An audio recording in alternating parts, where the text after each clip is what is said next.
Bonjour mes chers étudiants, troisième année de collège Biof.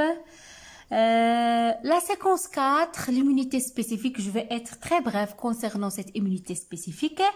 Donc, quand est-ce que l'immunité spécifique intervient? Quand est-ce?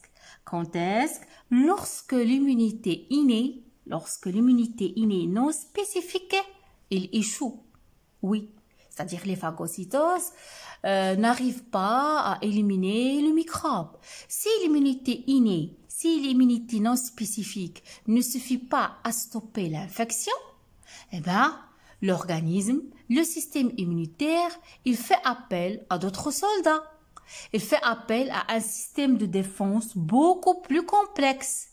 Cette immunité, elle s'appuie sur quoi? Sur la reconnaissance de la nature de l'antigène et le développement d'une réponse spécifique. Regardez, réponse spécifique. À maintes reprises, on a dit concernant l'immunité innée, elle est comment? Elle est non spécifique. Maintenant, on va parler d'une réponse qui est spécifique. Comment ça se fait? Par la production de certaines cellules, par la production de molécules spécialisées. Je vais la nommer, c'est l'immunité acquise ou bien adaptative. Donc, qu'est-ce qui se passe, mes chers élèves? Lorsque l'immunité innée, qui est représentée par les barrières naturelles, à savoir les barrières mécaniques, à savoir les barrières chimiques, à savoir les barrières biologiques, lorsque la phagocytose, c'est-à-dire les cellules, les leucocytes, n'arrivent pas à stopper une infection, c'est-à-dire ils échouent. Qu'est-ce qu'on va y avoir? Intervention d'une immunité, d'une réponse immunitaire qui est spécifique, qui est acquise, qui est adaptative. Ok? Spécifique, acquise, adaptative. Chers élèves, si les réponses immunitaires non spécifiques, c'est-à-dire l'immunité innée, si les réponses immunitaires non spécifiques, si l'immunité innée, elle est comment? Elle est non spécifique, elle est rapide. Les réponses immunitaires spécifiques qu'on va parler tout à l'heure sont relativement lentes. Elles sont relativement lentes, mais plus efficaces. Elles sont plus efficaces parce qu'ils vont faire intervenir des cellules. Ils vont faire intervenir des cellules spécifiques que je vais nommer des lymphocytes. Regardez.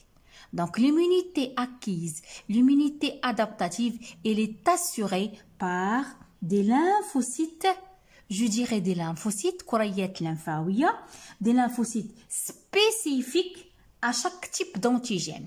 Des lymphocytes spécifiques à chaque type d'antigène. Mais on a deux types de lymphocytes, mes chers élèves. On a les lymphocytes B et on a les lymphocytes T. Il y en a deux types de lymphocytes différents par la nature de leurs récepteurs membranaires. Parce que ces lymphocytes, ils ont au niveau de leur membrane des récepteurs qui permettent de détecter les antigènes. Donc, on a les lymphocytes B et on a les lymphocytes T. C'est clair? Comment ça se passe? L'action, on vient de dire, elle est lente du système immunitaire.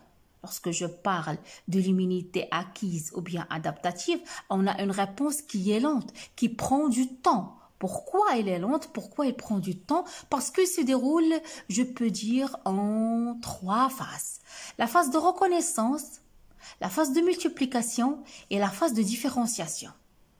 La phase de reconnaissance, c'est-à-dire pénétration du microbe, les lymphocytes B ou bien les lymphocytes T, je viens de le dire, au niveau de leur membrane, il y a des récepteurs spécifiques qui arrivent à détecter l'antigène.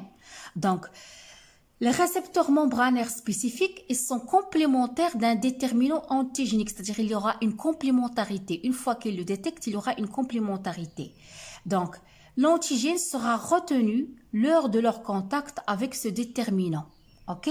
C'est-à-dire, une fois qu'il y a reconnaissance de cet antigène, que ce soit par les lymphocytes B, que ce soit par les lymphocytes T. Donc, qu'est-ce qu'il va y avoir?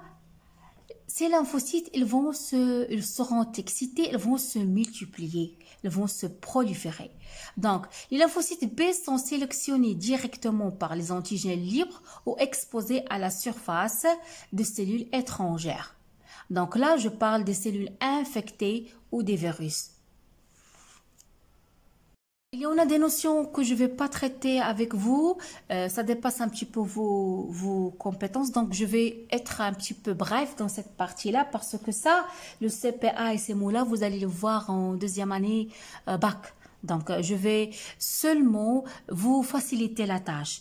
La reconnaissance de l'antigène se fait par quoi? Par des récepteurs qui se trouvent au niveau de la membrane de lymphocyte B et de lymphocyte T. Une fois que cette reconnaissance est établie, que ce soit les lymphocytes B ou les lymphocytes T, ils vont se multiplier. Regarde, c'est la phase de multiplication, c'est la phase d'amplification. Après cette phase, il y aura la phase de différenciation, c'est-à-dire une partie, par exemple, de lymphocytes, il va se diviser aux lymphocytes B qui vont sécréter des anticorps. Une autre partie sera caractérisée à des lymphocytes mémoire, c'est-à-dire كريات lymphawiya ذاكرة. La même chose pour les lymphocytes T.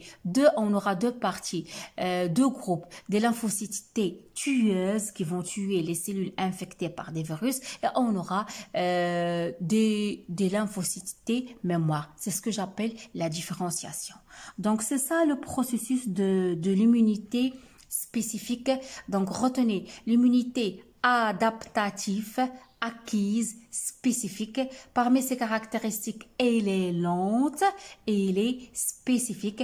Et l'action du système immunitaire se fait en trois phases. Phase de reconnaissance, phase de multiplication, phase de différenciation. Là, je peux subdiviser cette réponse immunitaire en deux parties.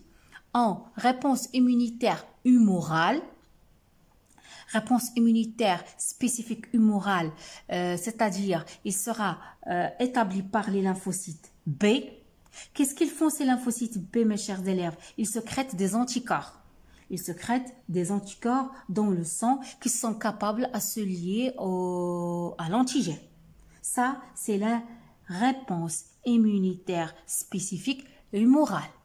On a un autre type de réponse, c'est la réponse immunitaire spécifique cellulaire qui se fait par quoi? Qui se fait par les lymphocytes T, qui se fait par les lymphocytes T tueuses. C'est clair? Donc, je vais vous ramener des schémas qui vont bien expliquer ça. J'espère que tout est clair. J'étais un petit peu bref. Je vous donne rendez-vous à la prochaine capsule. Abonnez-vous à ma chaîne, laissez-moi des commentaires. À la prochaine.